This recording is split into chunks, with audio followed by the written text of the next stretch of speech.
Racist police handcuffed a black man in uniform. One phone call cost them their jobs. It was a regular evening, and Officer Malcolm had just finished his shift. He was looking forward to heading home after a long day of work. As a dedicated member of the police force, he had always prided himself on doing his job with respect and professionalism. After clocking out, he slid into his car, still in full uniform, the badge shining on his chest as he drove down the quiet streets. The city he served was bustling during the day, but the evening was quieter, with only a few cars on the road. Officer Malcolm loved the peaceful atmosphere of the night, the calm after the storm of a busy day. His mind was still on the events of the shift, the different cases he had worked on and the people he had interacted with. He thought about his family waiting at home, the warm meal that awaited him, and the quiet time he could spend with them. As he drove through the streets, the city lights flashing in his rearview mirror, everything seemed normal. That was until he noticed the flashing lights behind him. At first, he thought it was another car pulling him over, but as he glanced in his rearview mirror again, he realized it was a police car. The sirens blared, and he pulled over to the side of the road, not thinking much of it. He had been pulled over before, as any officer might be from time to time. It wasn't an unusual occurrence. What came next, however, was anything but normal. The two officers who approached his car didn't seem to recognize him. As Officer Malcolm rolled down his window, one of the officers, an older man with a stern face, leaned in and immediately asked, "What's your name?" The other officer, younger and with a more aggressive stance, looked suspiciously at him. "I'm Officer Malcolm," he replied, showing his badge. "I'm coming from the precinct, just finished my shift." But instead of the usual acknowledgement that most officers would give, the younger officer narrowed his eyes and looked at him with doubt. "You're a cop?" he asked, his voice dripping with suspicion. "Yes," Officer Malcolm answered calmly, his hands steady on the wheel. "I'm a police officer." The older officer, still not convinced, asked him to step out of the car. Confused, Officer Malcolm complied, wondering if there had been some sort of mistake or if they had been informed about a possible emergency. He was just doing what any officer would do, cooperating, staying calm, and ready to resolve the situation. But when he stepped out of the car, things took a dramatic turn. The younger officer moved quickly, pulling out a pair of handcuffs. "You're under arrest," he said firmly, without explanation, "for impersonating an officer." Officer Malcolm stood frozen for a moment. "I'm not impersonating anyone. I'm a real officer." His voice was calm but firm, trying to maintain control of the situation. But the younger officer didn't listen. He reached for Officer Malcolm's wrists and snapped the cuffs on, tightening them painfully. "We're taking you in," the officer said, his tone harsh. A sense of disbelief flooded through Officer Malcolm. This couldn't be happening. He had worked for years, earning the respect of his colleagues and the community. He had never experienced something like this before. He tried to speak to explain, but the officers were already treating him like a criminal.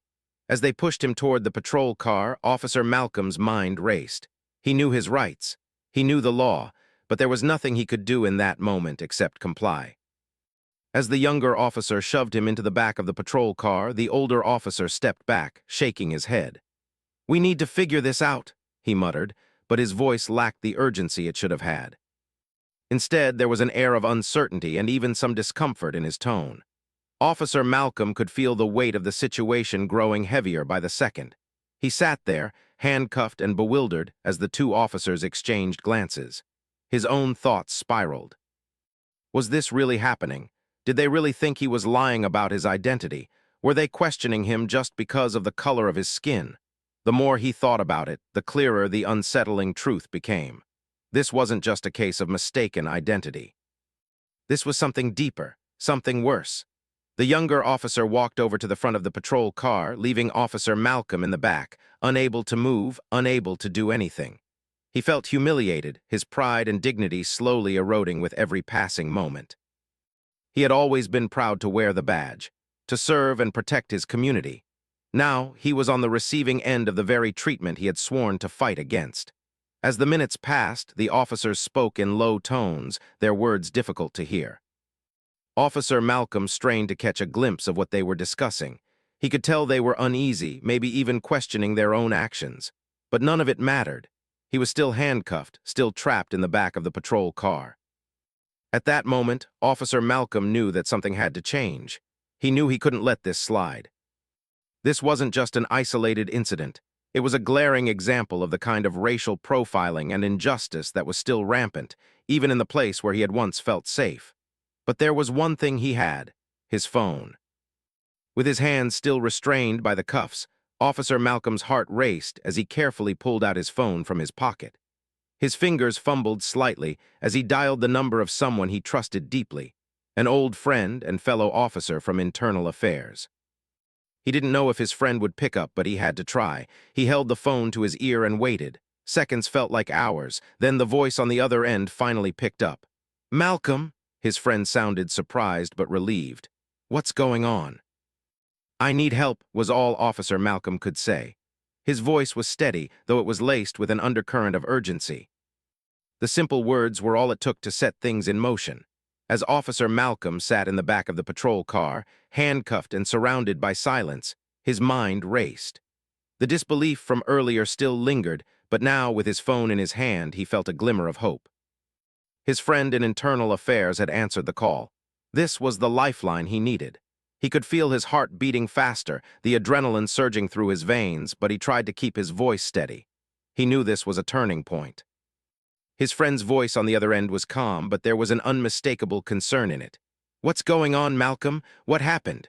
"I've been detained," Officer Malcolm replied, his voice low but firm. "Two officers pulled me over, asked me for my name, and then they didn't believe me. They think I'm impersonating an officer." There was a pause on the other end of the line. "What? Are you serious? What's happening now?" "I'm in the back of a patrol car. They've cuffed me." "I don't know what else to say," Officer Malcolm said. His frustration was building, but he held onto his composure.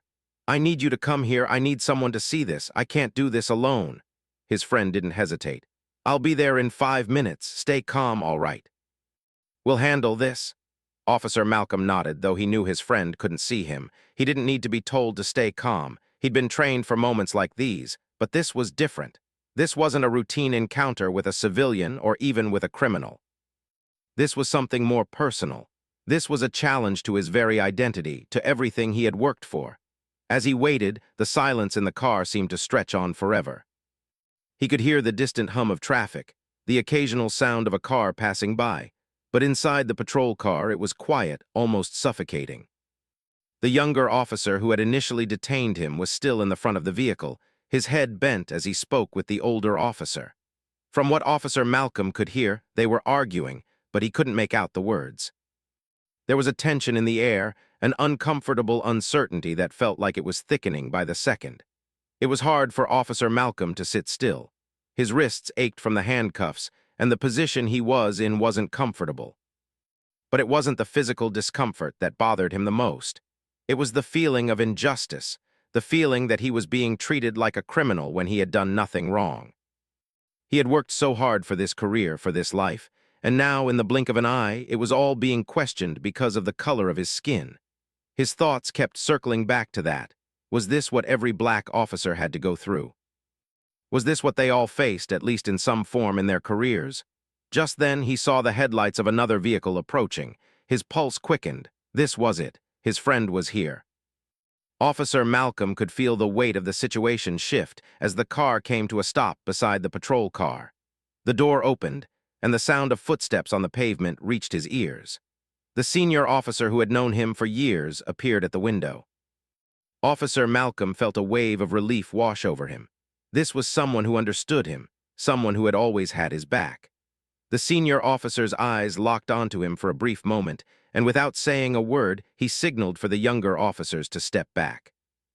The younger officer looked confused, clearly not understanding why the situation was changing so rapidly.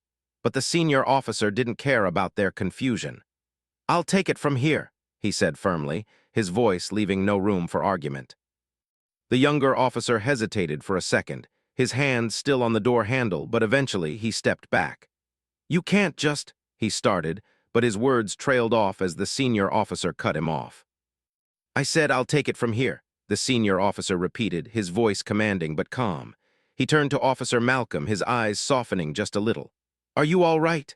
"I'm fine," Officer Malcolm replied, though it wasn't entirely true. He was shaken, frustrated, and deeply hurt, but he couldn't afford to show any of that right now. He had to stay composed. He couldn't let this situation spiral any further. The senior officer nodded and signaled for one of the other officers to bring the paperwork. "We'll sort this out," he said, and his tone made it clear that things were about to change. As the paperwork was handed over, the senior officer read through it quickly, his expression growing more serious as he went through the details. The younger officer, standing off to the side, shifted uncomfortably, clearly realizing the gravity of the situation. The senior officer looked up, his gaze fixed firmly on the younger officer. "You're being placed on administrative leave while this is investigated," he said coldly. "You don't have the authority to be making decisions like this, not without backup." The younger officer's face reddened, but he said nothing. The older officer, who had been with him from the start, stepped forward, his face showing signs of guilt. We didn't know," he muttered, but his words seemed weak, as if he were trying to justify something that couldn't be justified. "That's not an excuse," the senior officer replied sharply. "You're both accountable for what happened here. This isn't just about protocol, it's about respect, and you didn't show any." Officer Malcolm watched the exchange, feeling a slight sense of relief as things began to unfold in his favor. He wasn't out of the woods yet, but the wheels were in motion, and for the first time since he was pulled over, he felt a sense of hope. His friend from Internal Affairs was on his side, and the senior officer's presence meant that the truth would come out. But as the senior officer took control of the situation, Officer Malcolm couldn't shake the thought that this moment was about more than just him. This wasn't just a case of two rogue officers making a mistake. This was about a larger issue, one that needed to be addressed if real change was going to happen. He knew this wasn't going to be easy, but if he didn't stand up now, who would? As the senior officer continued to speak with the younger officers, Officer Malcolm took a deep breath, preparing himself for the next steps. It wasn't over yet, but at least now he wasn't alone. He had people on his side, and together they were going to make sure this didn't happen to anyone else. As Officer Malcolm sat in the back of the patrol car, now freed from the handcuffs, his mind was still spinning. He had spent the last few minutes in a daze, trying to piece together everything that had just happened. His pulse was finally slowing, but the shock was still there. How had things gone so wrong so quickly? He had always respected his fellow officers, and the bond they shared was something he had taken pride in for years. Yet here he was, falsely accused and humiliated just because of the way he looked. But things were starting to change. The senior officer had taken control of the situation, and the two younger officers were now standing off to the side, their posture stiff with unease. Officer Malcolm could hear their voices in the distance, but he couldn't make out the words. It didn't matter. What mattered now was that the situation was being handled, and he was finally being treated with the respect he deserved. The senior officer was a man Malcolm had known for years. They had worked together in the past, and he knew him to be a fair, just, and understanding person. As the senior officer spoke to the younger officers, his tone was firm, but there was no malice. It was clear that he was trying to make sure they understood the gravity of what had happened. "Malcolm is not just any officer. He's one of ours," the senior officer said, his voice steady. "And if you can't see that, if you can't recognize that he's just as much a part of this team as any of us, then you don't belong in this line of work." Malcolm felt a small flicker of pride. It was nice to hear his senior officer stand up for him like that. It wasn't just about the uniform anymore. It was about respect. It was about standing together, even when things were tough. This wasn't the kind of thing that could be fixed with a simple apology. It was going to take more than that. "Now, I want both of you to take a long, hard look at what you've done," the senior officer continued. "What you've done isn't just a mistake, it's an abuse of power. You've overstepped, and that's not something we can ignore." The two younger officers stood silently, each of them glancing at the other. The older officer, who had been more passive in the situation, was now shifting uncomfortably. He wasn't saying anything, but his body language spoke volumes. Malcolm couldn't tell if he was regretting what had happened, or if he was just waiting for the whole thing to blow over. But it didn't matter. The senior officer wasn't going to let it slide. "We're going to handle this properly," the senior officer added, turning back to Malcolm. "I'm going to make sure this is reported to Internal Affairs. You're not going to be silenced, and neither will they." For a moment, Officer Malcolm didn't know what to say. He was relieved, yes, but there was still a part of him that felt the weight of everything that had just happened. The humiliation, the confusion, the questioning of his identity, it all ran deep. But he knew this was the right path forward. This was how things had to change. If no one took a stand, if no one called out the wrongs that were happening, then nothing would ever improve. And Malcolm knew he couldn't let that happen. "Thank you," he said quietly, his voice steady but filled with emotion. "I just want to make sure no one else has to go through this." The senior officer nodded. "That's what we're all here for, to protect and serve, not to tear each other down." They stood there for a few more moments, the weight of the conversation hanging in the air.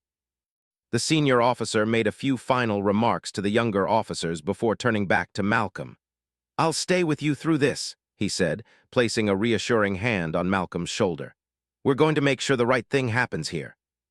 As the senior officer walked away to make the necessary calls, Officer Malcolm sat back in the patrol car, his thoughts running wild. The injustice he had faced today wasn't just about him. It wasn't just about the way he was treated in that moment. It was about something much bigger. This was a sign of a deeper problem, a systemic issue that had been festering for too long. But now that the senior officer was involved, things were changing. The right steps were being taken. Soon, the sound of a phone ringing interrupted his thoughts. He looked up to see his friend from Internal Affairs walking towards him. His friend's face was serious, but there was a glimmer of concern in his eyes as well. "Malcolm," his friend said as he approached the patrol car, his voice low. "I've made some calls. We're going to investigate this thoroughly. I know this has been a tough situation for you, but we can't let this slide." Officer Malcolm nodded, his heart heavy with both relief and frustration. "I know, but I don't want this to happen to anyone else. This needs to be fixed." His friend gave him a small, understanding nod. "And it will be, but you're not alone in this. We've got your back." For the first time in hours, Officer Malcolm felt a sense of hope. It wasn't over yet, but it was a step in the right direction. The investigation would take time, but with the right people on his side, he was confident that justice would prevail. He knew it wouldn't be easy, but it was a fight worth having. The next few hours were a blur of paperwork, phone calls, and conversations with his colleagues. The investigation was officially underway. Both of the officers involved in the incident were placed on administrative leave, and a full internal affairs investigation was initiated. Officer Malcolm was given the time he needed to recover, and his colleagues rallied around him, offering support and reassurance. But for Malcolm, the fight wasn't over. He knew that this wasn't just about the officers who had wronged him. This was about a culture that needed to change. This was about making sure that no one, regardless of their background or appearance, would ever face the kind of treatment he had endured. He wasn't just fighting for himself.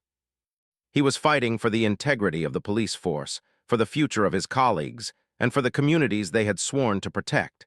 The investigation into the incident was now underway, and while the days that followed were tense, there was a sense of hope that things would get better. Officer Malcolm had spent most of his time meeting with his colleagues, discussing the events of that night and the steps that needed to be taken. He knew that the road ahead would be long, but he was ready to face whatever came next.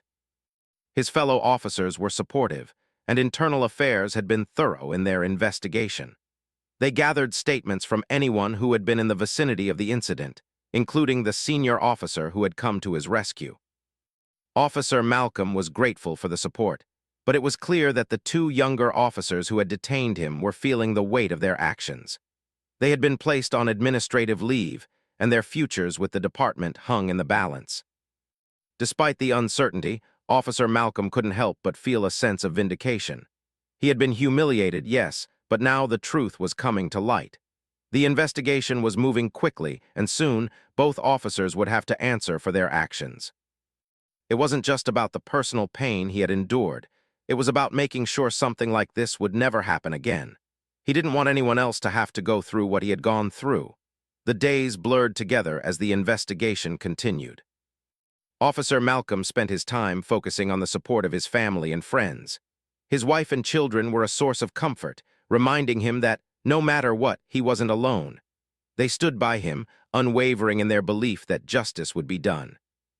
One afternoon, just as Officer Malcolm was about to head out for a walk to clear his mind, he received a phone call. It was from the department's Human Resources office. He answered the phone with a mix of curiosity and anxiety. "Officer Malcolm, we've completed our initial investigation into the events that took place last week," the voice on the other end of the line said. "I'd like to meet with you to discuss the next steps." Malcolm's heart skipped a beat. This was the moment he had been waiting for. He set up a meeting with HR for the following day, knowing that this would be a crucial step in ensuring justice was served. The next day, he walked into the meeting room, where several senior officers were already seated. The room was quiet, and the tension in the air was palpable. As he took a seat at the table, he could feel the weight of the conversation that was about to unfold. "Officer Malcolm, thank you for your patience during this process," one of the senior officers began. "We've reviewed the statements, the footage, and the details of the incident thoroughly. Based on the investigation, it's clear that the actions of the two officers involved were inexcusable." Malcolm nodded, his eyes focused on the officer speaking. He could feel the sense of relief building inside him. The truth was being acknowledged. "We've decided to take disciplinary action," the officer continued. "Both officers will be removed from their duties and will face further legal consequences for their behavior." A wave of emotion washed over Malcolm. He wasn't sure if it was relief, anger, or something else entirely, but he knew that the right thing was happening. The system was working, and those who had wronged him would be held accountable. "But we're not stopping there," the officer added, his tone shifting slightly. "We recognize that this incident is part of a larger issue within the department. We've already begun implementing new training programs and internal reviews to ensure that something like this doesn't happen again." Malcolm listened carefully, trying to absorb everything that was being said. He appreciated the department's willingness to address the root cause of the problem, but he knew that real change would take time. Still, he felt a sense of accomplishment. It wasn't just about his personal victory. It was about creating a better environment for everyone, officers and civilians alike. The conversation continued as they discussed the details of the disciplinary actions and the steps being taken to improve the department's culture. Officer Malcolm was invited to participate in the development of the new training programs, which was something he never expected. It was a way for him to contribute to a positive change, to help others understand the importance of respect, fairness, and empathy. As he left the meeting, Officer Malcolm couldn't help but feel a sense of pride. This wasn't just a victory for him. It was a victory for all the officers who worked hard every day to serve their communities with integrity. It was a reminder that, even in the face of adversity, justice could prevail. The next few weeks were filled with more meetings, more conversations, and more reflection. Officer Malcolm spent a lot of time thinking about the incident and the lessons it had taught him. He had learned that standing up for what's right wasn't always easy, but it was always worth it. He had learned that, no matter the circumstances, the truth always had a way of coming to light. As the disciplinary actions were finalized, and the two officers involved in the incident were removed from the department, the impact of the situation rippled through the entire police force. Other officers began to reflect on their own actions, on the culture they had created within the department. The conversation about racial profiling and injustice was no longer something that could be ignored. It was being addressed head-on, with open eyes and open hearts. Officer Malcolm felt a sense of peace as the investigation drew to a close. He knew that there was still work to be done, that change would take time, but he was proud of the progress that had been made. He had been part of something bigger than himself. He had helped to create a better future for the next generation of officers, for the people they swore to protect, and for himself. In the end, it wasn't just about one phone call or one investigation. It was about creating a lasting change, a culture of respect and accountability that would outlast the incident. It was about making sure that, when the next officer faced a difficult situation, they wouldn't have to do it alone. The final chapter of Officer Malcolm's ordeal was just as important as the first. It had been weeks since the incident, and while things had settled down, the impact of what had happened still lingered. But for the first time in a long while, Officer Malcolm felt at peace. The internal investigation had been completed, and the two officers who had wrongly detained him were officially removed from the department. It was a bitter victory, but a victory nonetheless. The process wasn't easy, but he knew it was necessary. It wasn't just for him, it was for everyone in the department, for every officer who had ever faced unfair treatment, for every person who had been wronged. Malcolm had spent countless hours talking to his colleagues, reflecting on what had happened and what needed to change. The support from his fellow officers had been incredible, but the weight of the situation was still heavy. The truth was, this kind of incident wasn't isolated, it was part of a much larger issue. But the department had begun to address it. New training programs were being developed, ones that focused on understanding bias, embracing diversity, and fostering respect. These programs were designed to ensure that no officer would ever feel the way Malcolm had felt that night, distrusted, humiliated, and alone. As the months passed, things started to feel different. There was a shift in the department's culture. Officers began to talk more openly about the challenges they faced, not just in their work, but in the way they interacted with the people they served. The conversations that Malcolm had started, the ones that seemed so difficult at first, had grown into something bigger.